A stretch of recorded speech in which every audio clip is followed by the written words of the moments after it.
दैनिक Hindi webinar श्रृंखला में मैं डॉक्टर नेहा कक्कड़ यहाँ पर उपस्थित सभी डॉक्टर्स का हार्दिक स्वागत करती हूँ। और आज का सेशन स्टार्ट करने से पहले हम अपनी साइलेंट प्रेयर करेंगे।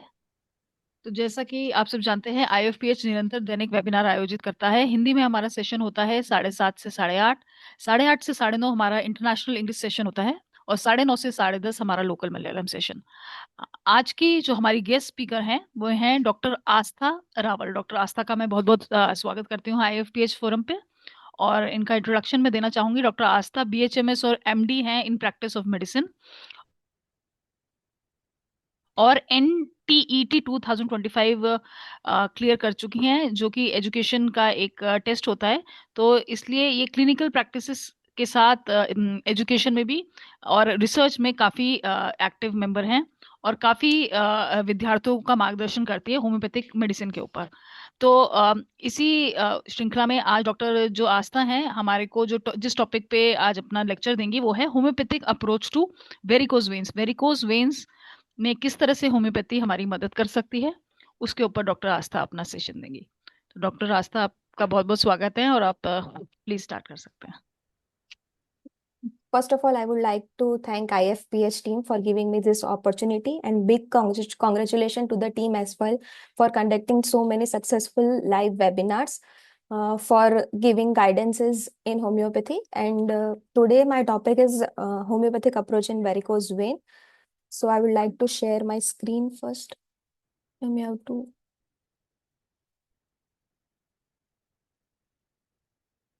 मैम, आपको रिक्वेस्ट भेजा है।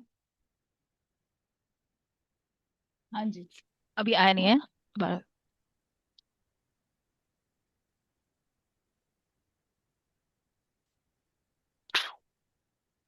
ओके, आई होप मेरा स्क्रीन सबको विजिबल है। Yes, yes, yes.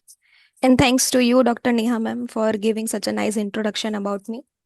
सो आज की इस वेबिनार में हम लोग चर्चा करेंगे कि वेरिकोज वेन क्या है, कैसे होती है, क्या क्या लक्षण है, कैसा प्रिवेलेंस है, कैसा मैनेजमेंट है, कैसे हम डायग्नोसिस कर सकते हैं वेरिकोज वेन का, और होम्योपैथी का क्या रोल है वेरिकोज वेन के अंदर, होम्योपैथी से हम कैसे वेरिकोज वेन को ट्रीट कर सकते हैं। और सेशन के एंड में हम, मेरे पास एक छोटा सा केस है, वो भी हम वेरिकोज वेन का डिस्कस करेंगे। सबसे पहले will start with introduction. Just a second, I'll start my slideshow first. Okay, I hope it is visible to everyone and I'm yes, audible. Yes, yes. Okay, so we are starting with introduction. जैसे हम सबको पता है, varicose vein है वो विश्वव्यापी disease है, और बढ़ती उम्र के साथ दोनों जेंडर के अंदर आपको देखने को मिलता है। अब वेरिकोज वेन है वो किन लोगों को होता है? वेरिकोज वेन उन लोगों को होता है जिनको पूरे दिन 4 घंटे से ज्यादा खड़े रहना पड़ता है। 4 घंटे से ज्यादा खड़े रह के काम करने वाले लोगों के अंदर आपको वेरिकोज वेन देखने को मिलेगी।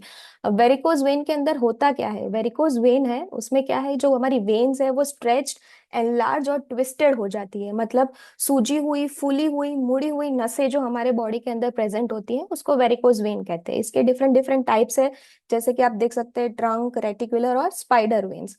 हर 3 में से 1 लोगों को पूरे विश्व में वेरिकोज वेन की समस्या है। वेरिकोज वेन के साथ साथ आपको और क्या देखने मिलता है? तो देखने मिलता है कि आपको पेन फील होता है, ईचिंग फील होती है, स्वेलिंग जिसको हम ईडिमा बोलते हैं वो होता है, स्किन चेंजेस है, स्किन के अंदर चेंजेस देखने मिलेंगे, ब्लीडिंग होता है, अल्सरेशंस होते हैं, और दिखने में भी अच्छी नहीं लगती है, तो काफी लोगों को बॉदरसम लगता है कॉस्मेटिक कंसर्न्स के हिसाब से अगर देखें तो।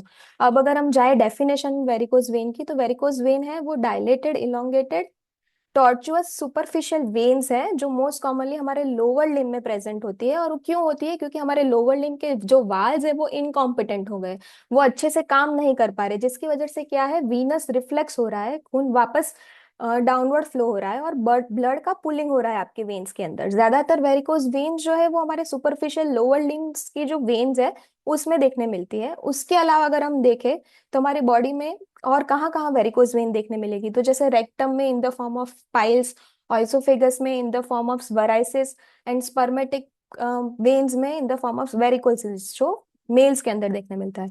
जैसा कि आप इस चित्र में देख सकते हैं कि ये एक पैर है जिसके अंदर वेरिकोज वेन आपको दिख रही है। ऊपर जो है वो नॉर्मल वेन है, ये वाल्स है जिसका फ्लो अपवर्ड डायरेक्शन में जा रहा है, दिस इज हेल्दी वेन्स। अब वेरिकोज वेन में क्या होता है, ये जो वाल जो आपको दिख रहा है वो वीक हो गया है। इसकी वजह से क्या है, जो ब्लड है वो अपवर्ड तो फ्लो हो रहा है, पर साथ साथ क्या हो रहा है, वीक होने के कारण जो ब्लड का पुलिंग है वो वेन्स के अंदर ज्यादा होता है, उसकी वजह से आपको वेरिकोसिटी देखने मिलती है। अब हम कुछ उदाहरण देखेंगे वेरिकोज वेन के। तो हमें सबको पता है कि हमारी बॉडी की सबसे लंबी जो वेन है उसको बोलते हैं लॉन्ग सेफिनस वेन। तो कहाँ कहाँ वेरिकोसिटी देखने मिलेगी, जैसे लॉन्ग सेफिनस वेन में देखने मिलेगी, शॉर्ट सेफिनस वेरिकोसिटी देखने मिलेगी, ऑइसोफेजियल वेराइसिस, हेमोरॉइड्स जिसको हम पाइल्स बोलते हैं, वेरिकोसील्स जो मेल में देखने मिलते हैं, वल्वा वेराइसिस जो फीमेल के अंदर देखने मिलते हैं। आज हम जिस वेरिकोज वेन की बात करेंगे वो है वेरिकोज वेन जो हमारे लोअर लिम्ब, जो हमारे पैरों में देखने को मिलती है। अब प्रिवेलेंस, प्रिवेलेंस यानी प्रचलन कितना है, तो पूरी दुनिया में 30 से 50% लोगों को बढ़ती उम्र के साथ आपको वेरिकोज वेन देखने को मिलेगी। अगर हम WHO पोल की बात करें, 2007 में जो WHO का पोल हुआ था उसमें पता चला है कि वेस्टर्न कंट्रीज है उसमें 2% लोगों को वेरिकोज वेन है, और जिसमें पुरुषों के मुकाबले स्त्रियों में 3 से 4 गुना ज्यादा वेरिकोज वेन देखने मिलती है। ईस्टर्न कंट्रीज में उतना वेरिकोज वेन देखने नहीं मिलता है। अगर हम US यानी अमेरिका की बात करें तो हर 22 में से एक लोगों को ये कंडीशन है। और अगर हम भारत की बात करें तो हर 2 में से एक लोगों में बढ़ती उम्र, जिसकी 50 साल से ज्यादा की उम्र है, उनमें हर 2 में से एक लोगों को वेरिकोज वेन देखने मिलती है। अगर अब हम जाते हैं आगे रिस्क फैक्टर पे। रिस्क फैक्टर मतलब क्या क्या कारण है जिसकी वजह से आपको वेरिकोज वेन हो सकती है। सबसे पहले जेंडर, जेंडर मतलब जाति, स्त्री में ज्यादा देखने मिलती है पुरुषों के मुकाबले। फिर ओबेसिटी जिसको मोटापा बोलते हैं, जेनेटिक्स, अगर आपके फैमिली में किसी को वेरिकोज वेन है, एज, अगेन बढ़ती उम्र, प्रोलॉन्ग स्टैंडिंग मतलब अगर आप ज्यादा लंबे समय तक खड़े रह रहे हैं, 4 घंटे से ज्यादा पूरे दिन में अगर आप खड़े रह के काम कर रहे हैं, बीइंग ओवरवेट, अगेन आपका वजन ज्यादा है, ऑक्यूपेशन आपका व्यवसाय ऐसा है जिसमें आपको ज्यादा खड़े रहना है, बीइंग प्रेग्नेंट मतलब गर्भावस्था में।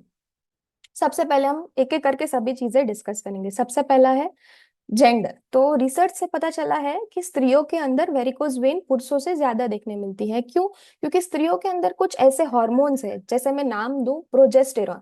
वो एक ऐसा हार्मोन है जो वेन्स के अंदर जो वॉल होती है उसको रिलैक्स कर देता है, और उसको रिलैक्स करने की वजह से जो वेन के अंदर जो वाल है वो लीकेज के लिए प्रोन हो जाते हैं, उसके अंदर लीकेज होने के चांसेस बढ़ जाते हैं। अभी दूसरा हम देखें तो क्या है, जेनेटिक्स है। अब जेनेटिक्स में कैसा है, अगर आपके फैमिली मेंबर में, close family members like your mother, आपके फादर को, आपके भाई को, आपके बहन को किसी को वेरिकोज वेन है तो आपको भी वेरिकोज वेन होने के चांसेस बढ़ जाते हैं। अब दूसरा हम देखें एज, तो एज, एज से कैसा है कि अगर आपकी उम्र बढ़ रही है उसके साथ साथ जो आपकी वेन्स की इलास्टिसिटी है, जिसे हम लचीलापन बोलते हैं, वो कम हो जाता है। और जैसे जैसे उम्र बढ़ती है वैसे जो आपके वॉल्स है वो भी काम करना बंद कर जाते हैं। इसकी वजह से भी आपको वेरिकोज वेन देखने मिलती है। ऑक्यूपेशन, जैसा अभी हमने डिस्कस किया कि जो लोग 4 घंटे से ज्यादा खड़े रह रहे हैं, ज्यादा खड़े रह के काम करना है, उन लोगों में वेरिकोज वेन ज्यादा देखने मिलेगी। सबसे इंपॉर्टेंट है प्रोलॉन्ग स्टैंडिंग। अब प्रोलॉन्ग स्टैंडिंग से वेरिकोज वेन क्यों होती है? अगर आप ज्यादा समय तक खड़े हैं तो क्या है, आपके बॉडी को अगेंस्ट द ग्रेविटी जाके काम करना है। मतलब वेन्स का प्रेशर, वेन्स पे लोड बढ़ गया है, और अब वेन्स की भी तो कुछ क्षमता है, कुछ कुछ क्षमता के बाद वो काम करना बंद कर देगी, तो क्या होगा, ज्यादा खड़े रह रहे हैं आप तो उसकी वजह से क्या है, आपके वेन्स पे बहुत ज्यादा एक्सेसिव प्रेशर आ रहा है। और वो एक्सेसिव प्रेशर की वजह से क्या है, आपके जो वेन्स के वाल है वो फेलियर में जा सकते हैं, वेन्स के वाल है वो फेल हो सकते हैं, और वो फेल होने के कारण क्या होगा, अगेन जो वेनस ब्लड फ्लो अपवर्ड जाना चाहिए वो नहीं होगा, पंपिंग मैकेनिज्म परफेक्ट नहीं होगा, और उसकी वजह से आपको फिर वेरिकोज वेन देखने मिलेगी। दूसरा, बीइंग ओवरवेट। अगर आप मोटे हैं तो क्या होगा कि आपका जो वजन है वो आपकी वेन्स पे बहुत ज्यादा प्रेशर डाल रहा है। अब प्रेशर डाल रहा है तो वेन्स को अपनी क्षमता से 2 या 3 या 4 गुना काम करना पड़ रहा है। अब इतना ज्यादा काम करेंगे तो क्या होगा, एक वक्त आएगा ना जिसके बाद वाल थक जाएंगे, वाल वाल के अंदर लीकेज हो जाएगा, वाल ठीक से काम नहीं कर पाएंगे, तो उसकी वजह से क्या होगा, वाल के अंदर वापस वही लीकेज हो रहा है, वे ब्लड का पुलिंग हो रहा है और वेरिकोज वेन हो रही है। अब हम प्रेगनेंसी में देखें तो प्रेगनेंसी में क्या है कि प्रेगनेंसी में ऑलरेडी ब्लड का फ्लो बॉडी के अंदर इंक्रीजेज है, हमारा सर्कुलेटरी सिस्टम ऑलरेडी स्ट्रेन में है, और एक हार्मोन जिसकी मैंने पहले बात की प्रोजेस्टेरॉन है, उसकी मात्रा बॉडी के अंदर बढ़ जाती है। प्रोजेस्टेरॉन का काम क्या है कि वो वेन्स है उसके अंदर डायलेटेशन और रिलैक्सेशन करता है। अब वेन्स के जो वॉल्स है वो डायलेट और रिलैक्स हो जाएंगे तो उसके वाल्व जो है वो इनकॉम्पिटेंट हो जाएंगे, और because of that incompetency we see varicose vein in the pregnant females. Now we'll understand venous pump of lower limb. अब लोअर लिम्ब का जो वेनस पंप है हम वो समझेंगे। जैसे हमारे हार्ट का एक पंपिंग मैकेनिज्म है, वैसे ही हमारे वेन्स का भी पंपिंग मैकेनिज्म है। उसमें तीन चीजें हैं, first is muscular pump, second is fascial support, and third is valvular mechanism. हम तीनों को एक एक करके डिस्कस करेंगे। तो सबसे पहला है मस्कुलर पंप। हम सबको पता है कि काफ मसल का सबसे इंपॉर्टेंट रोल है हमारे वेन्स में जो ब्लड है उसको हार्ट तक वापस पहुंचाने का। तो जब भी हम चल रहे हैं या दौड़ रहे हैं तो क्या होगा, काफ मसल है वो कॉन्ट्रैक्ट होंगे, कॉन्ट्रैक्ट होगी तो क्या होगा, हमारी वेन स्क्वीज होगी, और वेन स्क्वीज होगी तो प्रेशर से ब्लड फ्लो है वो अपवर्ड जाएगा टुवर्ड्स दी हार्ट। इसीलिए काफ मसल को पेरिफेरल हार्ट भी बोलते हैं। अब दूसरा है फेशियल सपोर्ट। जैसे टाइट थिक फेशिया है जो काफ मसल्स को सपोर्ट कर रही है, इससे क्या होगा कि वेन के अंदर का प्रेशर है वो बढ़ेगा और जो पंपिंग एक्शन है वो स्ट्रांग और एफिशिएंट हो जाएगी। Next is valvular mechanism. हम सबको पता है कि वेन्स के अंदर वाल्व्स है, और हमारे पास तीन टाइप की वेन है, सुपरफिशियल वेन, डीप वेन और परफोरेटर वेन। तो अब क्या है, सुपरफिशियल वेन से blood via perforator when deep vein के अंदर जाता है। तो वाल प्रेजेंट है तो उससे क्या होगा कि जब प्रेशर बढ़ेगा डीप वेन के अंदर तो वो ब्लड का बैक फ्लो वापस सुपरफिशियल वेन की तरफ अटकाएगा। तो क्या है, वाल्व्स क्यों इंपॉर्टेंट है, क्योंकि अगर वाल्व्स डैमेज है या एब्सेंट है तो क्या होगा, ब्लड फ्लो बैकवर्ड होगा, डीप वेन से वापस ब्लड सुपरफिशियल वेन में जाएगा और पूलिंग ऑफ ब्लड होगा, जिसकी वजह से आपको वेरिकोज वेन होगी। अभी ये पूरा चित्र है जिसके अंदर आप देख सकते हैं कि this is calf muscle, this is muscular pump, this is fascial support that is creating extra pressure on the vein, and these are the valves that is pushing blood upward towards the heart, right? Now this is the small video जिससे आपको पूरा जो Venus pump है वो अच्छे से समझ में आएगा।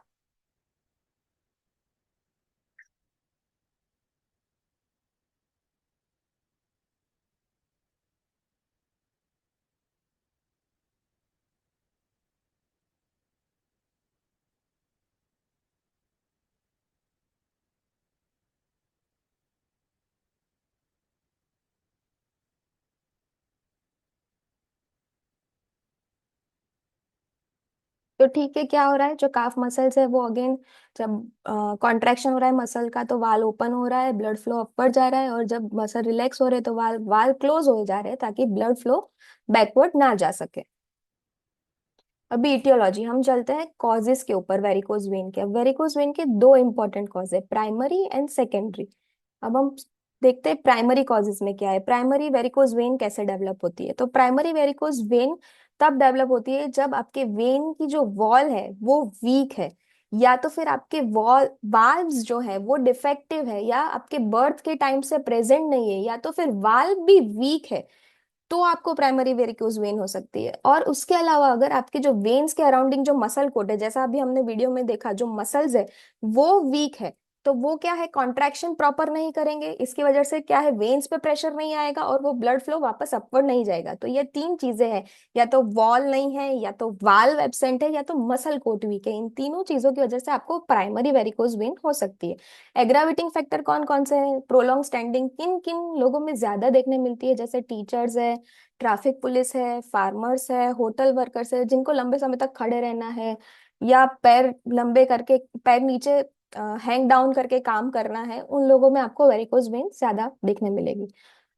अभी हम देखते हैं सेकेंडरी वेरिकोज वेन। अब सेकेंडरी वेरिकोज वेन कैसे डेवलप होती है कि बॉडी के अंदर हमारे अंदर कोई अदर डिजीज कंडीशन है, वो हमारा वेनस प्रेशर इंक्रीज कर रही है, या उस कारणवश हमारे वाल डैमेज हो रहे हैं, और उस कंडीशन की वजह से अगर आपको वेरिकोज वेन होती है तो उसे बोलते हैं सेकेंडरी वेरिकोज वेन। अब उसका सबसे पहला कॉज है वेनस थ्रोम्बोसिस। अब इसके अंदर क्या हो रहा है, जो छोटा सा ब्लड क्लॉट है वो हमारे वाल में जाके वाल को डैमेज कर रहा है। अब वाल डैमेज हो गया तो हमने अभी देखा कि वाल का काम क्या है, ब्लड फ्लो को ऊपर पहुंचाना, और जब रिलैक्स हो रहा है तब वो क्लोज हो जा रहा है ताकि ब्लड फ्लो वापस रिफ्लक्स ना करे। तो क्या हो रहा है, अब वो वाल ही डैमेज हो गया है, वो ठीक से काम नहीं कर पा रहा है, तो क्या होगा कि जो बैक फ्लो होगा ब्लड का, अब ब्लड का ब्लैक फ्लो होगा तो हमें पता है कि वो ब्लड का क्या होगा, वेन्स के अंदर पुलिंग होगा, और पुलिंग की वजह से क्या है, वेरिकोसिटी डेवलप होगी। अब प्रेगनेंसी, अभी हमने पढ़ा प्रेगनेंसी में क्या है, प्रोजेस्टेरॉन हार्मोन है, प्रोजेस्टेरॉन और रिलैक्सिंग करके हार्मोन है, जो वेन्स के वॉल है उसको क्या करते हैं, डायलेट और रिलैक्स कर देते हैं, और जो वाल्व प्रेजेंट है उसको इनकॉम्पिटेंट कर देते हैं। तीसरा कॉज है एब्डोमिनल और पेल्विक ट्यूमर। अब एब्डोमिनल और पेल्विक ट्यूमर क्या कर रहे हैं, it is causing obstruction to venous blood flow. वो जो ट्यूमर है, वो जो वेनस ब्लड फ्लो है उसमें ऑब्स्ट्रक्शन क्रिएट कर रहा है, उस वो ब्लड फ्लो प्रॉपरली नहीं होने दे रहा है। तीसरा है क्रॉनिक कॉन्स्टिपेशन। अब कॉन्स्टिपेशन से कैसे होगी वेरिकोज वेन, जिसको हम हेमरोइड्स और पाइल्स भी बोलते हैं। अब क्रॉनिक कॉन्स्टिपेशन है, उसमें क्या होगा कि हमारा कोलन है वो लोडेड है फ्रॉम स्टूल। अब वो कोलन क्या कर रहा है, अपना एब्डोमिनल प्रेशर है उसको इंक्रीज कर रहा है, और वो प्रेशर इंक्रीज होने की वजह से जो हमारा वेनस रिटर्न है वो प्रॉपरली वर्क नहीं कर पा रहा है। इसकी वजह से क्या है, because of constipation you also get piles and you also get varicose vein. Now, other causes atriovenous malformation, which is also known as congenital AV fistula, कैवेनस हेमेंजोमा है, वो उनकी वजह से क्या है, क्या हो रहा है कि ब्लड फ्लो इंक्रीज हो रहा है, वेनस प्रेशर इंक्रीज हो रहा है, प्रेशर इंक्रीज होने की वजह से आपको सेकेंडरी वेरिकोज वेन हो रही। अब why womens are more prone to secondary varicose vein, अब फीमेल्स में सेकेंडरी वेरिकोज वेन क्यों हो रही है, उसके कुछ कारण है। जैसे हमें पता है प्रेगनेंसी, गर्भावस्था स्त्रियों में देखने मिलती है। अब गर्भावस्था के कारण क्या हो रहा है कि वेनस प्रेशर अगेन वापस वही इंक्रीज हो रहा है। फिर पेल्विक ट्यूमर्स है फीमेल के अंदर, बहुत ज्यादा मात्रा में देखने मिलते हैं अलग अलग प्रकार के ट्यूमर्स। तो उससे क्या हो रहा है कि ऑब्स्ट्रक्शन हो रहा है ब्लड फ्लो का, अगेन ब्लड फ्लो प्रॉपरली ऊपर नहीं जा पा रहा है हार्ट की तरफ। फिर ओरल कॉन्ट्रासेप्टिव पिल्स है जो ब्लड की विस्कोसिटी को बढ़ा रही है, ब्लड जो है वो थिक हो जा रहा है, तो थिक ब्लड जो है वो अच्छे से प्रॉपरली फ्लो नहीं हो पाता है, उसकी वजह से वेरिकोज वेन होती है। प्रोजेस्टेरॉन हमने एक दो बार अभी ही डिस्कस कर लिया कि वो जो वेन्स के वॉल को डायलेट करता है और वाल्स जो है उसको वीकन कर देता है। अभी हम देखेंगे पैथोफिजियोलॉजी। अभी पैथोफिजियोलॉजी के लिए मेरे पास एक वीडियो है जिससे आप इजीली समझ सकते हैं कि क्या होता है। जैसा कि मैंने समझाया कि वाल का काम क्या है कि ब्लड को बैकवर्ड फ्लो नहीं होने देता है। अब क्या हो रहा है कि वाल प्रॉपरली काम नहीं कर रहा है, तो ब्लड का आप देख रहे हो वेन के अंदर एक्सेसिव पुलिंग ऑफ ब्लड हो रहा है, उसकी वजह से वेन्स जो है वो क्या हो रही है, एनलार्ज्ड हो गई है। तो उस एनलार्ज वेन को हम वेरिकोज वेन बोलते हैं।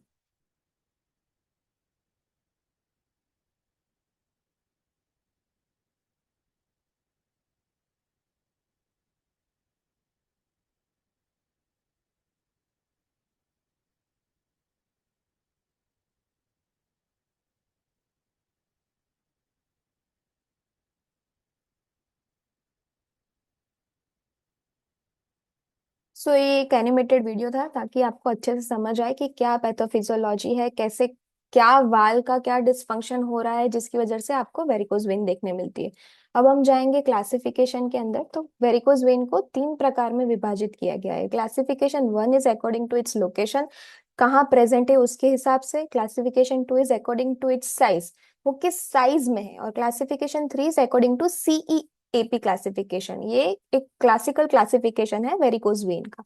सबसे पहले हम देखेंगे based on the site of involvement. अगर सबसे पहला लॉन्ग सैफिनस वेन में वेरिकोसिटी है तो वो हमें कहाँ देखने मिलेगी, medial side of the leg and thigh. अगर शॉर्ट सेफिनस वेन में वेरिकोसिटी है तो वो हमें कहाँ देखने मिलेगी, posterior aspect of the calf. और अगर परफोरेटर इनकॉम्पिटेंस है तो क्या होगा, लोकलाइज जगह पे, जहां जो परफोरेटर में इनकॉम्पिटेंस है, जो परफोरेटर अच्छे से काम नहीं कर रहा है, उस जगह पे आपको ब्लो आउट या उसी सिर्फ जगह पे आपको वेन्स जो है वो वेरिकोज दिखेगी। अब बेस्ड ऑन द साइज, मतलब साइज के हिसाब से भी अलग क्लासिफिकेशन है वेरिकोज वेन का। जैसे 0.5 से 1 mm के बीच में है तो उसे स्पाइडर वेन्स बोलते हैं। अब स्पाइडर वेन्स कैसी है, एकदम स्मॉल है, सुपरफिशियल वेन्स है, वेब लाइक्स वेन्स है, जो हमारे एंकल के अराउंड होती है और मेनली फीमेल्स के अंदर होती है। आगे उसका पिक्चर भी है तो आपको क्लियर हो जाएगा कि कैसी दिखती है।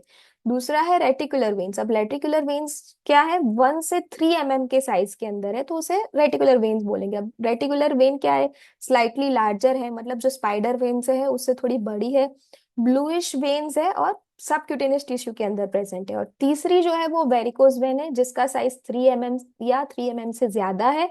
वो कैसी है, डायलेटेड है, फूली हुई, मुड़ी हुई, सूजी हुई, जिसको वेन्स बोलते हैं, जैसे डायलेटेड, टॉर्चुअस, इलोंगेटेड, जो सुपरफिशियल वेन्स है, जो seen clearly in standing position, जब आप खड़े हैं तब एकदम क्लियरली दिखती है, उसे वेरिकोज वेन बोलते हैं। ज्यादातर लोगों में इसका कॉम्बिनेशन प्रेजेंट होता है, या स्पाइडर वेन के साथ वेरिकोज वेन है, या स्पाइडर वेन और रेटिकुलर वेन है, या स्पाइडर वेन या वेरिकोज वेन है। इन अलग अलग प्रकार के कॉम्बिनेशन में आपको देखने मिलती है। देखिए, आप पहला इमेज देख पा रहे हैं। पहला इमेज जो है वो थ्रेड वेन है, जिसकी साइज 0.5 से 1 mm के अंदर है। फिर दूसरी है वो रेटिकुलर वेन है, जिसकी साइज 1 से 3 mm के अंदर है। और तीसरी जो है दैट इज वेरिकोज वेन, जिसका साइज 3 mm से ज्यादा है। ठीक है। अब हम सीईपी क्लासिफिकेशन की तरफ बढ़ते हैं। अब सीईपी क्लासिफिकेशन में क्या है, सी स्टैंड्स फॉर क्लिनिकल। अब क्लिनिकली कैसे क्लासिफाइड है, तो C0 मतलब कोई विजिबल डिजीज कंडीशन नहीं है। C1 मतलब या स्पाइडर या रेटिकुलर वेन है, जैसे आपने आगे पिक्चर देखा वो। C2 मतलब वेरिकोज वेन, अगर आगे हमने पिक्चर देखा। C3 मतलब इडिमा प्रेजेंट है। C4 मतलब वेरिकोज वेन के साथ स्किन चेंजेस डेवलप हुए हैं, पिगमेंटेशन या एक्जिमा हो गया है। C5 मतलब हील्ड वेरिकोज अल्सर है। और C6 मतलब एक्टिव वेरिकोज अल्सर है, मतलब वेरिकोज वेन भी है और फिर वो कॉम्प्लिकेशन में वेरिकोज अल्सर भी हो गया है। इटियोलॉजी, इटियोलॉजी मतलब कॉज के हिसाब से, जैसे हमने आगे प्राइमरी सेकेंडरी में देखा, तो पहला कंजेनाइटल मतलब बर्थ से ही कोई प्रॉब्लम है। तो फिर उसके बाद उसी में आता है प्राइमरी, फिर है सेकेंडरी, या और उसके बाद है नो कॉज आइडेंटिफाई, कोई एग्जैक्ट कॉज हमें पता नहीं है कि क्यों वेरिकोज वेन हो रही है। अब उसके बाद है ए। ए स्टैंड फॉर एनाटॉमी। एनाटॉमी मतलब किस में है, सुपरफिशियल वेन में है, डीप वेन में है, परफोरेटर वेन में है, या नॉट आइडेंटिफाइड, आइडेंटिफाई नहीं कर पा रहे कि कहाँ प्रॉब्लम है, किस वेन में प्रॉब्लम। पैथोफिजियोलॉजी, अभी हमने वीडियो से देखा कि दो चीजें हैं, या तो रिफ्लक्स है या ऑब्स्ट्रक्शन है, या दोनों कॉम्बिनेशन है। रिफ्लक्स भी है, वापस ब्लड आ रहा है, और ऑब्स्ट्रक्शन भी है, मतलब ऑब्स्ट्रक्शन है तो ब्लड प्रॉपरली विनस रिटर्न नहीं हो पा रहा है। दोनों कॉम्बिनेशन है, या तो दोनों अलग अलग है। इन तीनों कॉज की वजह से जो क्लासिफिकेशन है वो उसको पी यानी पैथोफिजियोलॉजिकल क्लासिफिकेशन बोलते हैं। क्लियर। अब क्लिनिकल फीचर्स देखेंगे। सबको पता है क्लिनिकल फीचर्स में क्या क्या होता है, एकिंग है, हैवीनेस है, टायर्डनेस फील हो रही है लेग के अंदर, स्पेशली काफ मसल के अंदर है। पेन जो है वो इवनिंग के टाइम पे ज्यादा फील हो रहा है। अब लंबे समय तक खड़े हैं तो आपको ज्यादा पेन महसूस हो रहा है, और जैसे ही आप रेस्ट कर रहे हैं या अपना लिम्ब एलिवेट कर रहे हैं या लिम्ब में कंप्रेशन दे रहे हैं तो आपको अच्छा महसूस हो रहा है। जो लोकलाइज्ड पेन है कहीं जगह पे, जहाँ परफोरेटर इनकॉम्पिटेंस होगा ना, वहां पे एकदम बर्स्टिंग पेन होगा, उस जगह पे ही लोकलाइज पेन होगा। शार्प पेन होगा अगर बहुत ज्यादा डायलेटेड वेन है। नाइट क्रैम्प्स है, जब आप सोने जा रहे हैं रात को तब आपको काफ मसल में क्रैम्प्स हो रहे हैं। द ड्रैगिंग और डल एकिंग पेन है। समटाइम्स क्या होता है कि कोई साइन एंड सिम्टम्स नहीं होते, जैसे अगर स्पाइडर या रेटिकुलर वेन है ना, तो टिपिकल साइन एंड सिम्टम्स देखने नहीं मिलेंगे, जस्ट आपको विजिबल डायलेटेड वेन्स देखने मिलेगी in cases of spider and reticular veins. अब ये एक इंपॉर्टेंट चीज है कि आपको अगर सडन काफ पेन हो रहा है, उसके साथ फीवर है, उसके साथ आपको एंकल स्वेलिंग, ये तीनों चीजों का कॉम्बिनेशन है, तो आपको सस्पेक्ट करना है कि पेशेंट को डीवीटी तो नहीं है। DVT means deep vein thrombosis. और क्या क्लिनिकल फीचर्स है, जैसे ईचिंग है, स्किन थिकनिंग है, वहाँ की स्किन जो है वो थिक हो गई है। अगर एडवांस केसेस है, ट्रीट नहीं किया गया है, तो आपको क्या देखने मिलेगा, अल्सर्स हो रहे हैं, वेरिकोस, एक्जिमा हो रहा है, डर्मेटाइटिस है, ब्लीडिंग है। और पेन अगर चलने या एक्सरसाइज करने से अच्छा हो रहा है, unlike arterial disease. Arterial disease में अगर आप चलोगे, एक्सरसाइज करोगे तो आपको पेन बढ़ेगा। बट वेरिकोज वेन में क्या है, आप चल रहे हैं, आप एक्सरसाइज कर रहे हैं, तो मतलब कि आपके काफ मसल कॉन्ट्रैक्ट हो रहे हैं, वो वेन्स पे प्रेशर डाल रहे हैं। वो प्रेशर डालेंगे तो ब्लड अपवर्ड फ्लो होगा, तो उसकी वजह से क्या होगा, आपको पेन से इम्प्रूवमेंट फील होगा। ये कुछ पिक्चर्स है क्लिनिकल फीचर्स के, कि क्या क्या क्लिनिकल फीचर्स आपको देखने मिलेंगे। एकिंग एंड हैवी लेग है, नाइट क्रेम्स है, अल्सर्स है, एक्जिमा है, डर्मेटाइटिस है। This is a classical blow out of perforator incompetence. Then this is ankle flare. अब डायग्नोस्टिक टेस्ट की तरफ जाते हैं।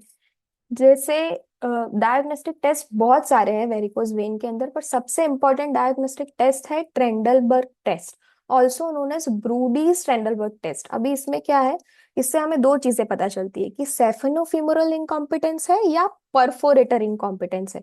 अब इसमें हम क्या करेंगे, will ask the patient to lie in supine position and then will ask them to elevate their leg, उनके पैर को ऊपर करने को बोलेंगे ताकि वेन जो है वो एम्प्टी हो जाए। उसके बाद हम क्या करेंगे, will tie a tourniquet on saphenofemoral junction, saphenofemoral जो जंक्शन है वहां पे हम टॉर्निकेट टाई करेंगे, and then will ask the patient to stand, और स्टैंड करने के बाद हम तुरंत वो टॉर्निकेट को रिमूव करेंगे। और अगर हमें रैपिड फीलिंग ऑफ ब्लड मिल रहा है वेन्स के अंदर, तो मतलब सेफिनोफिमोरल इनकॉम्पिटेंस है, और स्लो फीलिंग ऑफ ब्लड हो रहा है तो मतलब परफोरेटर इनकॉम्पिटेंस है। दूसरा टेस्ट है कफ इम्पल्स टेस्ट, जिसके अंदर आप अपने फिंगर्स को सैपिनोफिमरल जंक्शन पे रख के पेशेंट को बोल सकते हैं कि आप कफ करें, और अगर आपको थ्रिल महसूस हो रहा है मतलब वाल इनकॉम्पिटेंस हो गए, वाल फेलियर में है। ठीक है। नेक्स्ट इज मल्टीपल टॉर्निकेट्स, जहां जहां परफोरेटर हमारे पैर के अंदर प्रेजेंट है वहां वहां आप मल्टीपल टॉर्निकेट्स लगाएंगे, और एक के बाद एक खोल के देखेंगे कि कौन से लेवल के परफोरेटर में प्रॉब्लम है। फिर दूसरा है मॉडिफाइड परथेस टेस्ट है, जिससे हमें पता चल सकती है कि वेन की पेटेंसी कैसी है। देखो ये कुछ पिक्चर्स है, ये ब्रूडी टेंडलबर्ग टेस्ट का है, फिर ये मल्टीपल टॉनिकेट टेस्ट है, फिर ये डुप्लेक्स स्कैन करवा सकते हैं हम, दिस इज वीनोग्राफी। अब हम चलते हैं अदर सिस्टम ऑफ मेडिसिन में इसका मैनेजमेंट कैसे है, तभी हम जान पाएंगे ना कि होम्योपैथी में कैसे ये काम करेगा, होम्योपैथी का क्या रोल हो जाए। तो सबसे पहले हम देखें तो कंजर्वेटिव मैनेजमेंट, उसके अंदर क्या है, first line is lifestyle modification. Lifestyle modification के अंदर क्या है, वेट मैनेजमेंट। हम क्या बोलेंगे पेशेंट को, अगर ओबीस पेशेंट है तो वेट रिडक्शन करे ताकि वेनस प्रेशर है वो कम हो जाए, वो डिक्रीज हो जाए। Exercise, as we know that because of exercise your calf muscle, आपके काफ मसल है वो कॉन्ट्रैक्ट हो रहे हैं, इसकी वजह से आपका वेनस रिटर्न अच्छे से होगा। तो हम क्या बोलेंगे कि रेगुलर एक्सरसाइज करे, काफ मसल्स की एक्सरसाइज करे, so that the venous return is bin improve. फिर तीसरा क्या है, leg elevation, one of the most important management, कि will ask the patient to elevate the leg for 15 to 30 minutes for 3 to 4 times per day. दिन में 3 से 4 बार बोलेंगे हम पेशेंट को कि 15-20 मिनट के लिए आपको आपके पैर एलिवेट करके रखने हैं। तीसरा है avoid prolong standing and sitting, अगर आप लंबे समय तक खड़े रह रहे हैं तो वो अवॉइड करें, लंबे समय तक बैठ रहे हैं तो वो अवॉइड करें, या तो आप बैठ रहे हैं तो आप अपनी फ्रीक्वेंट पोजीशन चेंज करें। अवॉइड टाइट क्लोथिंग, आप अगर टाइट क्लोथ पहन रहे हैं अराउंड योर थाइज और वेस्ट तो वो क्या करेगा, आपका ब्लड फ्लो है उसको रिस्ट्रिक्ट करेगा। तो अगर आपको वेरिकोज वेन है तो try to wear loosen clothes. फिर one of the important is compression therapy, जिसमें भी ask the patient to wear stocking throughout the day when he or she is working, and will ask them to remove at night. अब medical management है, अब medical management में क्या है कि हमको सिम्टोमेटिक रिलीफ देखने मिलता है, क्योर देखने नहीं मिलता है वेरिकोज वेन का। अब मेडिकल मैनेजमेंट में क्या है, वेनो एक्टिव ड्रग्स देते हैं। वेनो एक्टिव ड्रग्स का काम क्या है कि वो वेनस के टोन को इम्प्रूव करती है, और जो इन्फ्लामेशन है, इडीमा है, स्वेलिंग है, वो रिड्यूस करेगी। अब interventional therapy plus minimal surgical procedure जिसको बोलते हैं, उसमें कौन कौन सी आती है, तो पहली है एंडोविनस लेजर एल्बेशन, दूसरी है रेडियो फ्रिक्वेंसी एल्बेशन, तीसरी है स्क्लेरोथेरेपी, और चौथी है मिकेनोकेमिकल एल्बेशन। ये सारी मिनिमल इन्वेसिव थेरेपी है जो स्पाइडर वेन और रेटिकुलर वेन के लिए काम आती है। अब सर्जिकल ऑप्शंस, ये बहुत ज्यादा डायलेटेड और इलोंगेटेड वेन्स है उसके अंदर करते हैं, जैसे पहली है वेनस स्ट्रिपिंग, जिसमें removal of long saphenous vein करते हैं, phlebectomy, removing of superficial veins via tiny incision, ligation करते हैं। सर्जरी कब इंडिकेटेड है, अगर ज्यादा पेन हो रहा है, रिकरेंट अल्सर्स है, profuse bleeding from the varices है, या कॉस्मेटिक कंसर्न है पर्सन का कि मुझे देखने से अच्छा नहीं लग रहा है, या तो फिर हम जो कंजर्वेटिव थेरेपी कर रहे हैं, या जो वेनो एक्टिव ड्रग्स दे रहे हैं, या जो लाइफस्टाइल मैनेजमेंट कर रहे हैं, उससे कुछ फर्क देखने नहीं मिल रहा है।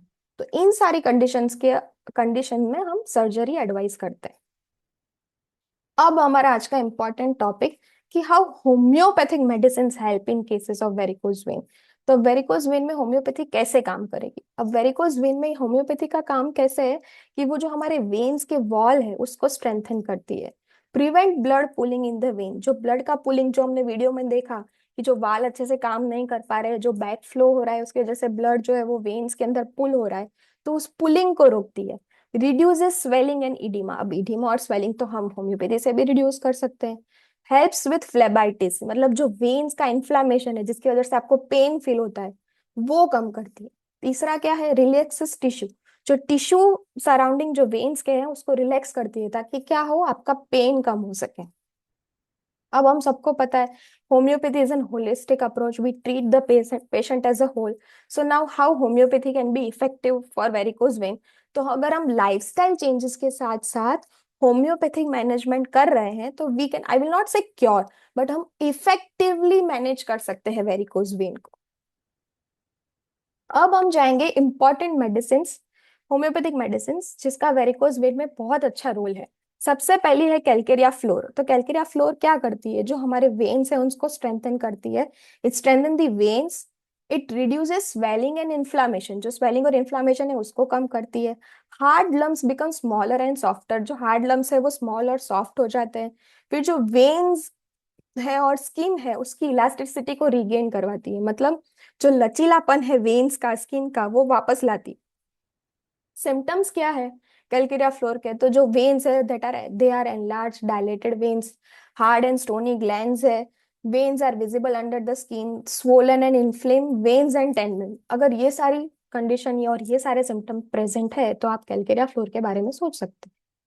दूसरी इंपॉर्टेंट मेडिसिन है जिसका नाम है हेमामिलिस। हेमामिलिस को प्रिंस ऑफ वेरिकोज वेन भी बोलते हैं, और उसका की नोट सिम्टम है कि it relaxes the veins wall, reduces swelling and stop bleeding from swollen when. क्या तीन काम कर रही है, एक तो वेन के वॉल को रिलैक्स कर रही है, स्वेलिंग को कम कर रही है, और अगर वराइसिस में से ब्लीडिंग है तो उसको भी रोक रही है। ठीक है, अब इसको कैसे दे सकते हैं, अगर हम फर्स्ट या सेकेंड डाइल्यूशन में लेते हैं ओरली तो उससे क्या है, पेन रिलीव होता है। एक्सटर्नल यूज भी बहुत अच्छा है, इसीलिए तो उसे प्रिंस ऑफ वेरिकोज वेन बोलते हैं। तो एक्सटर्नल यूज में कैसा है कि अगर हम मदर टिंचर है उसको, ये देखो आप, स्वोलन और एनलार्ज वेन पे अप्लाई करेंगे तो वो स्वोलन और एनलार्ज जो वेन है वो श्रिंक हो जाती है। और कैसे काम करती है और क्या बेनिफिट है हेमामेलिस के, तो वो वेनस कंजेशन को रिलीव करती है, वेरिकोज वेन में तो काम करती है, हेमरोइड जिसे हम पाइल्स बोलते हैं उसमें काम करती है। और जिसके अंदर ब्रूज्ड और सोर फीलिंग है, उस एरिया में आपको ब्रूज्ड या सोर फीलिंग हो रहा है, तो उस टाइप के सिम्टम में भी आप हेमामेलिस सोच सकते हैं। अब हमारी दूसरी मेडिसिन है पल्सेटिला।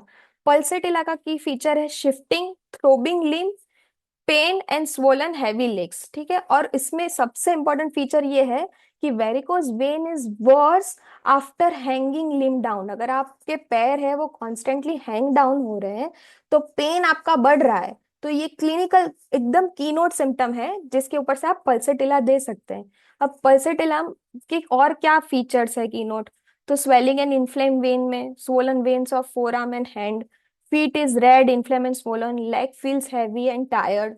पेन किस टाइप का है पल्सेटिला में, तो ड्रॉइंग इंटेंस टेंसिव पेन है थाइस के अंदर, लेग्स के अंदर, नीज में, हील्स में, हिप में। Pain shift quickly, boring pain है हील्स के अंदर। पेन जो है वो वर्स हो रहा है ड्यूरिंग इवनिंग। हिप और elbow pain, sometime numbness present है, ये याद रखना आप। Get worse when limbs hang down, ये इंपॉर्टेंट कीनोट फीचर है। और पल्सटिला पेशेंट आप सबको पता है कैसा है, रेस्टलेस है, स्लीपनेसनेस है, मूड स्विंग्स है, चिलीनेस है। अब ये one of the important medicine fluoric acid. अब फ्लोरिक एसिड किन लोगों में ज्यादा काम करती है, तो it is an indicated medicine for females. Which kind of female will see, it is indicated for the long standing varicose vein and ulcers, often in female who had many children. In those females who has many children and then she has developed varicose vein which is has develop from a long period of time, उस condition में आप fluoric acid सोच सकते हैं। Symptoms क्या है, तो symptoms are often stubborn, often long standing pain, violent lightning like pain in small spot, देखो आप यहाँ पे पिक्चर में भी दिख रहा है lightning like pain, worse pain get worse in warmth and better in cold, ये this is worse in warmth and better in cold, and violent lightning like pain उसका की फीचर है। अब दूसरा हम देखेंगे वाइपेरिया। वाइपेरिया का कीनोट सिम्टम है must elevate the legs, feel like vein will burst if lower, this is the keynote feature, same as Pulsatilla. Pulsatilla में भी कैसा है, worst while hanging limb down, here also must elevate the legs because feels as if the veins will burst if lowered। और क्या की symptoms है Vipera के, swollen inflamed veins है, bursting type of pain, keynote feature bursting type of pain, severe leg cramps है, leg raised up, better लगता है अगर लेग को एलिवेटेड करके रखें। Pain worse if legs hang down, अगर लेग्स हैंग डाउन है तो पेन वर्स हो रहा है। Feels like they are bursting, ऐसा लग रहा है कि जो वेन्स है वो बस्ट हो रही है, वो फूट जाएगी, इतना ज्यादा पेन है। तो हम क्या वाइपेरा सोच सकते हैं। उसके बाद है कार्बोवेज। कार्बोवेज के क्या सिम्टम्स है, तो leg feel heavy, stiff, weak, almost paralysed, numbness in limbs, limbs go to sleep, cold legs and feet है, फीट नम्ब एंड स्वेटी है, टो रेड स्वॉलन पेनफुल है, फाउल स्मेलिंग वेरिकोज अल्सर्स है, उसमें देख सकते हैं। पेन का कैसा टाइप है, drawing pulling pain in leg, burning pain in bones and लिब, यहाँ पे आप देखो फोटो में बर्निंग पेन, ऐसा लग रहा है जैसे बर्न हो रहे हैं बोन्स और limb, cramp in calves and soles, worse at night, ये तो हमें पता है ये क्लिनिकल फीचर है वेरिकोज वेन का कि काफ में या सोल्स में क्रैम्प आना और रात के समय ज्यादा आना, अभी हमने आगे डिस्कस किया है क्लिनिकल फीचर। शीन पेन, जो शीन ऑफ टीबिया है उसमें पेन है, शूटिंग पेन इन टोस, तो इन सारे, ये सारे क्लिनिकल फीचर्स है तो आप कार्बोवेट सोच सकते हैं वेरिकोज वेन के अंदर। अब जाते हैं हम दूसरी मेडिसिन पे जो है जिंकम मेट। अब जिंकम मेट के भी काफी सारे इंडिकेशंस है वेरिकोज वेन के अंदर। सबसे पहले तो किस प्रकार के वेरिकोज वेन के अंदर, तो जो लार्ज वेरिकोज वेन है ऑन लेग्स एंड थाइस, उसमें जिंकम मेट देख सकते हैं। उसके बाद क्या सेंसेशन है, there is weakness, lameness, trembling and muscle twitching. अगर ये वीकनेस है, लेमनेस है, मसल ट्विचिंग है तो then you can think of zincum met. Leg swelling, oedema है, ये कीनोट फीचर है। Feeling as if blood is not circulating properly in the legs, ऐसा फील हो रहा है कि ब्लड है वो प्रॉपरली सर्कुलेट नहीं हो रहा है पैरों के अंदर, ये टिपिकल सेंसेशन है वेरिकोज वेन के साथ, तो आप जिंकम मेट सोच सकते हैं। दूसरा क्या है, drawing tight stiff pain in carbs while walking, calf muscle में जब वो चल रहा है तब उसको ड्रॉइंग टाइट और स्टिफ पेन महसूस हो रहा है। tingling sensation in calves, again inflammation and swelling of Achilles tendon, Achilles tendon का inflammation और swelling है। यहाँ फोटो में देखिए, drawing and tight and stiff pain while walking, tingling sensation here in the calves, right? So this were the few homeopathic medicine, और भी काफी सारी है जिसका अच्छा रोल है वेरिकोज वेन के अंदर, पर ये कुछ इंपॉर्टेंट है जिसके अंदर PQRS सिम्टम्स दिए हैं वेरिकोज वेन के, टिपिकली इंडिकेटेड है, अलग अलग बुक्स में से मैंने लिया है ये सब और कंबाइन करके आपके सामने प्रेजेंट किया है। तो ये कुछ है जैसे calcarea fluor, pulsatilla, fluoric acid, zincum met, carbo veg, ये सब हम पहले फर्स्ट लाइन ऑफ ड्रग में सोच सकते हैं अगर थेरापेटिक अप्रोच ले वेरिकोज वेन के अंदर तो। अब हम केस की तरफ चलते हैं। एक छोटा सा केस है वेरिकोज वेन का, जो आई will not say cure but बहुत अच्छे से मैनेज्ड किया है। तो फीमेल है, 46 ईयर्स ओल्ड है, रिलीजन हिंदू है, नेशनैलिटी इंडियन है, फैमिली साइज 5 है, हाउसवाइफ है, पूरे घर का काम खुद करती है, डाइट वेजिटेरियन है। अभी प्रेजेंटिंग कंप्लेन, तो कंप्लेन विद ड्यूरेशन, तो डायलेटेड वेन्स और लोअर लिम्ब की डायलेटेड वेन है, 1 साल से 6 साल से दर्द ज्यादा हो रहा है, जो वेरिकोज वेन है वो ब्लूइश अपीयरेंस में है।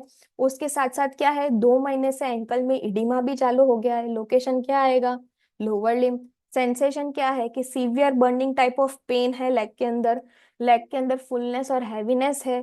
सेंसेशन है as if leg is paralysed, और ऐसा लग रहा है कि लेग के अंदर एनर्जी नहीं है। और माइल्ड इडिमा है एंकल के अंदर, जब ओवरवर्क ज्यादा काम कर लेती है तो इडिमा के एंकल के अंदर उनको इडिमा देखने मिलता है। अब ये जो दोनों सिम्टम है, जो दोनों प्रेजेंटिंग कंप्लेन है, वो कब एग्रावेट हो रही है, तो during night and standing. Now history of present illness, as we have discussed, 46-year female having varicose veins since 1 year, pain is more since 6 months, heaviness, fullness, bluish appearance of the vein, lack of energy, sensation of being paralyzed, words at night, और if she stands for long time। उसके साथ what is associated complaint, associated complaint उसको 2 से 3 महीने से है, जिसके अंदर she is complaining of fullness of stomach after eating, sore irritation after eating and drinking, सार इरेक्टेशंस। लाइक पास्ट हिस्ट्री में ऐसी कोई मेजर हिस्ट्री नहीं है इलनेस और सर्जरी की। फैमिली हिस्ट्री देखे तो father is alive and healthy, mother is alive and healthy, no family history of varicose vein. Gynaec and obstetric history देखे तो she has menopause before 1 year and 2 FDNT, मतलब 2 full term normal deliveries. Personal history में appetite is satisfactory, desire कुछ specific नहीं है, aversion है milk का, thirst is 6 to 7 glass per day, perspiration is moderate, bowel movement is okay, satisfactory 1 to 2 times per day, urination is also there is no complaint, that is 5 to 6 times per day, no any complaint regarding that, sleep is sound, habit और addiction में T है, 2 cup per day चाय लेती है, thermal is she is hot patient. Now we'll discuss life space. So she is a 45 to 46 years female है, quite fat है, वो 12th standard तक पढ़ी है, मिडिल क्लास फैमिली से बिलोंग करती है, जॉइंट फैमिली में अपने हस्बैंड और इन लॉज के साथ रहती है, 2 चिल्ड्रन है, एक सन है और एक डॉटर है, सन है वो 12th स्टैंडर्ड में है और डॉटर है वो थर्ड ईयर ऑफ कॉलेज में है। सबके साथ घर में अच्छा संबंध है, सबसे कॉर्डियल रिलेशनशिप है, हाउसवाइफ है, जैसे मैंने मेंशन किया, सारा घर का काम खुद संभालती है। पर वो क्या बोलती है कि मेरा काम करने का पेस है वो स्लो है, मुझे पूरा दिन निकल जाता है काम करते करते, और उसने बताया है कि आफ्टर मेनोपोज उसके अंदर लेजीनेस आ गई, उसके अंदर थकान आ गई है, मतलब थोड़ा भी कुछ काम करे उसके बाद उससे ऐसा होता है कि मैं लाई डाउन कर जाऊं, मैं सो जाऊं थोड़ी देर के लिए, थोड़ा रेस्ट कर लूं। Physical examination, temperature is okay, respiratory rate is 16 per minute, pulse is fine, BP भी सही है, anaemia, jaundice, cyanosis, oedema, lymphadenopathy ऐसा कुछ देखने नहीं मिल रहा है। Now will go through systemic examination. So here also respiratory system AEB is clear, no abnormalities, CVS is normal, no abnormality, CNS patient is conscious and oriented, excuse me, GIT, abdomen is non-tender and soft, GUT, no abnormality. Now we are coming towards locomotor. On inspection, we see there is visible dilated veins present on both the legs below the knee. नी के नीचे दोनों side legs में उसको dilated when है। जब टॉर्निकेट test किया तो वो पॉजिटिव है, हमने आगे ही डिस्कस किया ट्रेंडल ब्रूडी स्टेंडलबर्ग टेस्ट, तो that is tourniquet test is done and it is positive. Oedema on ankle है but it is non pitting, कोई वेरिकोज वेनस अल्सर नहीं है, कोई एक्जिमा नहीं है, कोई सर्जिकल स्कार नहीं है। पाल्पेशन पे जो लिम्स है are cold to touch, tenderness present नहीं है, टच करने पर उसे कोई दर्द नहीं है। हमारा प्रोविजनल डायग्नोसिस क्या होगा, ऑब्वियसली विजिबली दिख रहा है कि डायलेटेड वेन है तो क्या होगा, वेरिकोज वेन ही है। Laboratory findings as such require नहीं है क्योंकि कोई डीवीटी के फीचर नहीं है, ना फीवर है ना सडन काफ पेन है, ऐसा कुछ नहीं है, तो हम डीवीटी सस्पेक्ट नहीं करेंगे। ये एनालिसिस है सिम्टम्स का, and this is my totality. Here, laziness is 2 plus, dullness is 2 plus, aversion to milk is 2 plus, sensation of fullness in stomach after eating is 3 plus, sour eructation after eating is 2 plus, varices in lower limb 2 plus, sensation as if leg is paralyzed, highest mark symptom 3 plus, burning pain in lower limb again 2 plus, fullness of legs of vein 2 plus, pain versus at night 2 plus. This is the totality. And here is my repertorial result. So we can see clearly carbo which is coming first, then natrum pulsatilla. So in this case, final diagnosis was of course varicose vein, and carbovage in low potency 30 BD for 15 days has been given. Right? General management बोला गया था कि avoid prolong standing avoid करे, feet को है वो sitting और lying position में तो रेस करके रखे, सुटेबल स्टॉकिंग्स पहने और सोते टाइम पैर को एलिवेट करके रखे। अभी pre treatment VCSS score that is Venus clinical severity score was 10 out of 30, इसमें पेन का स्कोर था 3, मतलब उसको डेली डिस्टरबेंस हो रहा था पेन की वजह से एक्टिविटी करने में। वेरिकोज वेन का 2, इडिमा का 2, पिगमेंटेशन 1, माइल्ड ब्लूइश था, और कुछ है नहीं अल्सरेशन वगैरह। And this was the result after 6 months of follow-up. I will not say it has been cured, but I would definitely say कि ये सक्सेसफुली मैनेज तो हुआ है।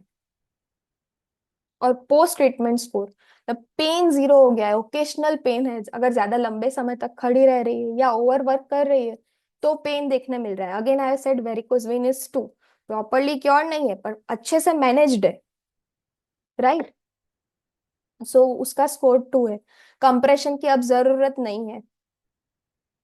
ओके तो ये छोटा सा गेम है, जो भी यहाँ पे गेस्ट प्रेजेंट है उसको मैं रिक्वेस्ट करूंगी कि आप ये स्कैन करें, और कुछ 9 से 10 MCQs है जिसका हमारे पास अभी है 15 मिनट, तो आप जिसको मतलब सोच के समझ के आज का जो पूरा सेशन हुआ है उसके रिलेटेड ही है, वो एमसीक्यूज आप देखें और उसको आंसर्स करें। आई होप मेरा सेशन हेल्पफुल रहा हो आपको। I would request everyone to scan this and answer a small quick quiz.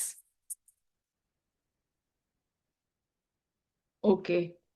हाँ, तो सभी लोग ये क्विज जरूर अटेंड करें, और then we can have a discussion about the answers. Yes. अपने फोन से क्यूआर कोड स्कैन करें, और इससे आपको हम कुछ आंसर्स फिर डिस्कस कर सकते हैं। और काफी अच्छा सेशन था डॉक्टर रावल का आज का वेरिकोज वेन्स के ऊपर। और उन्होंने जितने सारे कॉम्प्लेक्स प्रोसीजर्स भी बताए जो हमें वेरिकोज वेन्स के लिए करवाने पड़ते हैं, लेकिन मोस्टली केसेस में होम्योपैथी काफी अच्छा मदद प्ले कर सकती है, क्योंकि सर्जरी के बाद भी दोबारा प्रॉब्लम आ जाती है लोगों Correct. को। Correct. क्योंकि जो मेन फैक्टर होता है कि लॉन्ग स्टैंडिंग आवर्स और पैर लटका के जो बैठते हैं, वो फैक्टर रिमूव नहीं होते, तो कंप्लेंट्स दोबारा आती हैं, और सर्जिकल उसके बाद भी वो वेल्व्स जो है दोबारा ढीले पड़ जाते हैं। तो उन Correct. केसेस में Correct. होम्योपैथी बहुत अच्छा रिजल्ट दे सकती है वेरिकोज वेन्स को मैनेज करने में। ओके।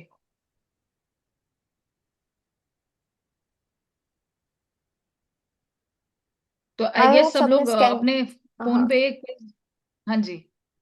हाँ, मैं वही बोल रही थी कि क्या सबने था? स्कैन कर लिया होगा और स्कैन करने के बाद सही और गलत आंसर आपको उसी गूगल फॉर्म में मिल जाएंगे। सबको इंडिविजुअली ओके। आपके मार्क्स मिल जाएंगे।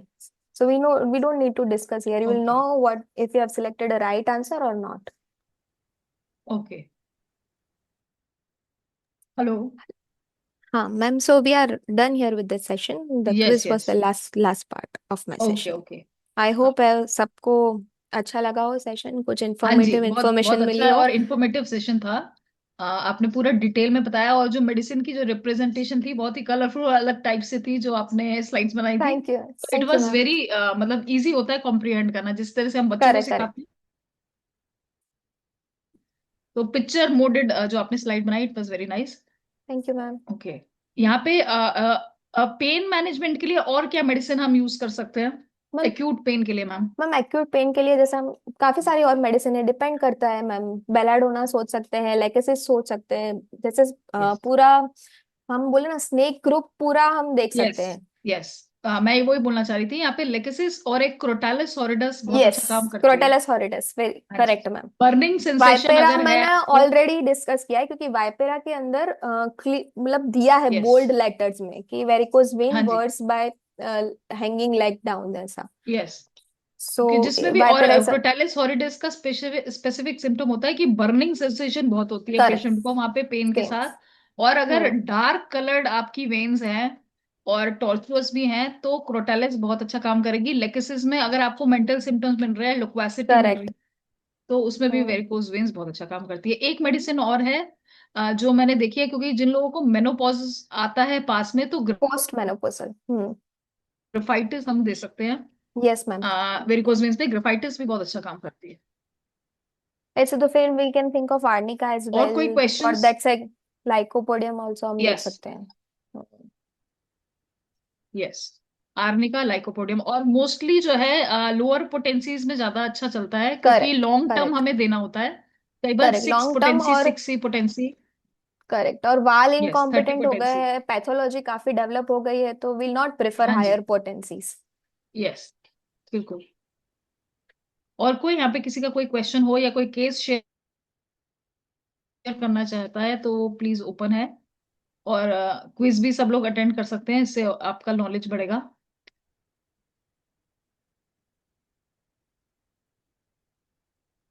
ओके। और कोई केस मैम जो शेयर करना चाहते हैं वेरिकोज वेन्स का? मैम ऐसे तो काफी सारे केसेस है, पर ये एक ऐसा अच्छा केस था जो मुझे लगा कि सबको दिखा है, जिसमें विजिबल चेंजेस देखने मिले हैं। मेरा कंसर्न यही है, ये एक्चुअली मेरे थीसिस का भी टॉपिक है, मैंने एमडी में इसी पे रिसर्च किया है। ओके। तो मेरा ओके। मेन मोटिव यही है कि एलोपैथिक में भी तो ओके। सिम्टोमेटिक मतलब यहाँ पे अदर एक मोड क्वेश्चन ऑफ। है, पेशेंट। हाँ। हाँ मैम, हाँ जी। यस। यहाँ पे क्वेश्चन है, patient has fungal infection with varicose veins, तो हमें उसमें क्या देना चाहिए? अगेन आपको टोटालिटी पे जाना है, उस हिसाब से आप फिर ओके। मेडिसिन देखे कि क्या क्या आ रहा है। फंगल इन्फेक्शन है तो उसके साथ और क्या सिम्टम्स है, या फंगल इन्फेक्शन है तो इचिंग है कि नहीं है, तो ऑब्वियसली। फिर आप मिजेरियम है, सल्फर है, वो सब आप फिर सोच सकते हैं। होम्योपैथी में एबीसीडी नहीं है ना कि ये है तो यही देंगे, ये है तो यही देंगे, आपको बिल्कुल। क्या की सिम्टम्स आ रहे हैं, क्या टोटलिटी फीचर्स के आ रहे साथ ही हैं। करना है, और करेक्ट सुपर इम्पोज करेक्ट जो भी सिम्टम्स है। हाँ। करेक्ट कई बार हमें कॉन्स्टिट्यूशनली मिलता है, तो सिम्टोमेटिक आप रिलीफ पेशेंट को करेक्ट दे सकते दे सकते हैं हैं। यूजिंग द जो भी उसकी प्रॉब्लम है उसके बेसिस पे। उसको आप करेक्ट सिम्टोमेटिक मैम। रिलीफ दे सकते हैं। कैलकेरिया फ्लोर जैसे मैम ने बताया बहुत अच्छा बहुत रिजल्ट अच्छी, देती है बहुत हार्डन अच्छी। डिजीज में। बहुत करेक्ट। अच्छे रिजल्ट्स हैं। आप इसको 6x पोटेंसी में दे सकते हो, 30 में दे सकते हो, 200 में दे सकते हैं। और ये बोथ आर रिलेटेड और नॉट। पेशेंट को अगर फंगल इन्फेक्शन है वेरिस के वेन्स के साथ, तो वो रिलेटेड है या नहीं, दिस इज वेरी ऑप्शनल। मतलब this is not hmm. Fixed कि फंगल इन्फेक्शन या होएगा ही होगा होए करेक्ट। वेरिकोज इफ वेन्स में। फंगल इफ इन्फेक्शन इज अगर वैसे तो स्किन अल्सर कंडीशन डेवलप है। हो गया, करेक्ट, अगर अल्सर डेवलप हो गया और वो प्रॉपरली ट्रीटेड नहीं है तो सुपर एडेड फंगल इन्फेक्शन हो सकता है। पर इट इज नॉट सो कि फंगल बिल्कुल। Infection and varicose vein goes hand in hand, it is not so. Yes. Yes. बल्कि इन्फ्लेमेशन हमें कई बार मिलती हैं करेक्ट। मोस्टली। इडिमा, हाँ, क्योंकि स्वेलिंग। इन्फ्लेमेशन तो, यस, स्वेलिंग और इन्फ्लेमेशन ज्यादा मिलेगी। फंगल इन्फेक्शन ऑब्वियसली अगर कोई स्किन प्रॉब्लम ऑलरेडी है, जैसे ये एक्जिमा है या वो है, वो उसके साथ सुपर इम्पोज हो सकती है डर्मेटाइटिस फंगल है ये इन्फेक्शन, या सुपर फिर इम्पोज। किसी वजह से अगर इम्यूनिटी कॉम्प्रोमाइज्ड है, यस, तो उसमें फंगल इन्फेक्शन मिलेगा। तो उसी हिसाब से फिर हम मेडिसिन सेलेक्ट करेंगे। एनी अदर क्वेश्चन किसी का? बेलेडोना का भी बहुत अच्छा रिजल्ट आता है, जहाँ पे रेडनेस हम्म। और स्टार्टिंग इनिशियल स्टेजेस होते हैं। अक्यूट पेन है। acute pain है, यस। तो वहां पे ऑब्वियसली बेलेडोना हेमोमेलिस बहुत अच्छा रिजल्ट देती है, रेडनेस और हेमामिलिस तो मैम पेन में बर्ट भी ने बहुत अच्छा बोला है देती इट्स अ है। Prince of varicose vein, it is mentioned by Burt. Yes. Arnica, yes, I have seen results with Arnica also, very nice, good results with hmm Arnica also. जहाँ पे वही लॉन्ग यूसेज है पैरों का, जैसे mostly जो ladies होती हैं, जैसे घर में लॉन्ग स्टैंडिंग अंगार्स होते हैं, उसमें आर्निका बहुत अच्छा काम करती है, क्योंकि काम करते हैं। ट्रॉमा उसमें रहता है। और कई बार लॉन्ग स्टैंडिंग आर्स जो एक तरह से वो भी एक तरह का ट्रॉमा ही है, एक्सर्शन जो हो रही है, तो उसकी वजह से भी होता हम्म। है। तो उसमें आर्निका बहुत अच्छा काम करती है। ओके। आई गेस और कोई क्वेश्चन नहीं है, और कोई केस? और मैम कोई मेडिसिन जो आप यूज करते हैं स्पेसिफिक? तो हम जितनी भी स्पेसिफिक मेडिसिन है ना, मैंने स्पेशली वही मेंशन की है कि ये पिक्यूलर मेडिसिन है जो हम डेली बेसिस पे मैं यूज करती हूँ या मैंने रिजल्ट्स देखे हैं ड्यूरिंग माय स्टडीज। ओके। जैसे आपने बताया कैलकेरिया फ्लोर 6x में बहुत अच्छा रिजल्ट है उसका। हेमामेलिस का देख लीजिए, आर्निका का देख लीजिए। ओके।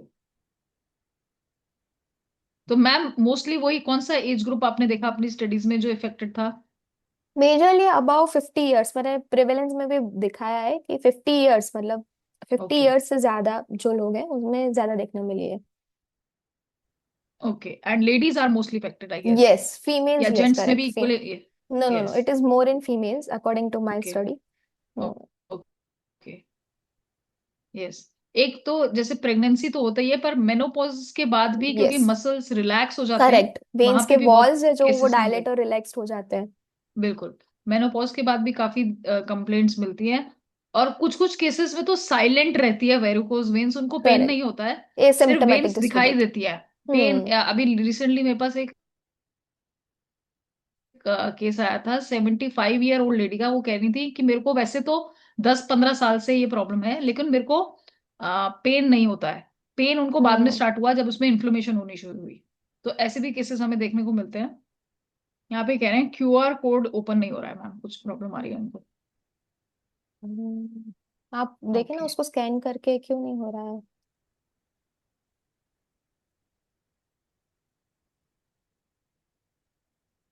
मेरी साइड से तो ओपन हो रहा था, लेकिन मैंने क्विज अटेम्प्ट नहीं किया, क्योंकि I am just doing the session. वो मैं बाद में हाँ, अटेंड करूंगी क्विज। कोई बात नहीं मैम, शायद नेटवर्क यस। इश्यू के कारण नहीं हो पा रहा हूँ। May be. कोई नहीं, हम्म। आप दोबारा ट्राई कर लीजिए। किसने पूछा है? Victor ji, it will definitely open. हम्म।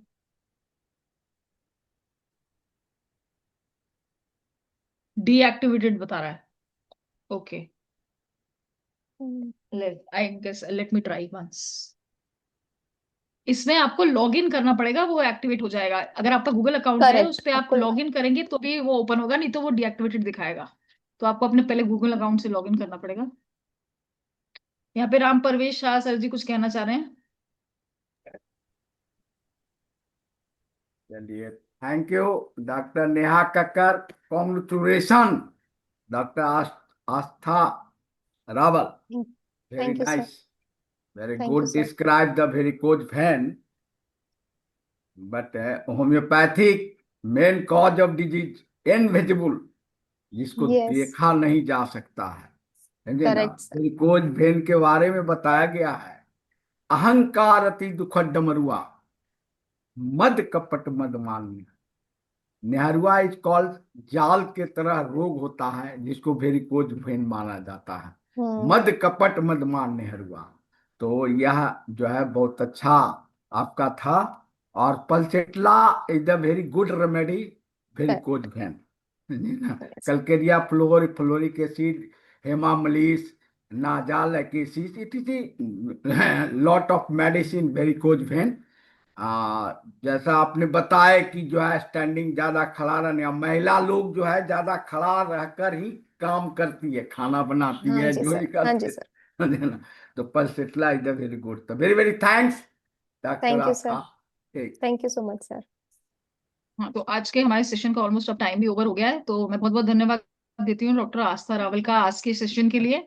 और आशा करती हूँ आगे भी अलग अलग टॉपिक्स पे अपने केसेस के साथ सेशन मैम प्रेजेंट करेंगी। बहुत बहुत धन्यवाद डॉक्टर आस्था का। फॉर और श्योर। यस। थैंक यू और मैम। यस और thank you for having me. Thank you for giving this opportunity. Yes ma'am.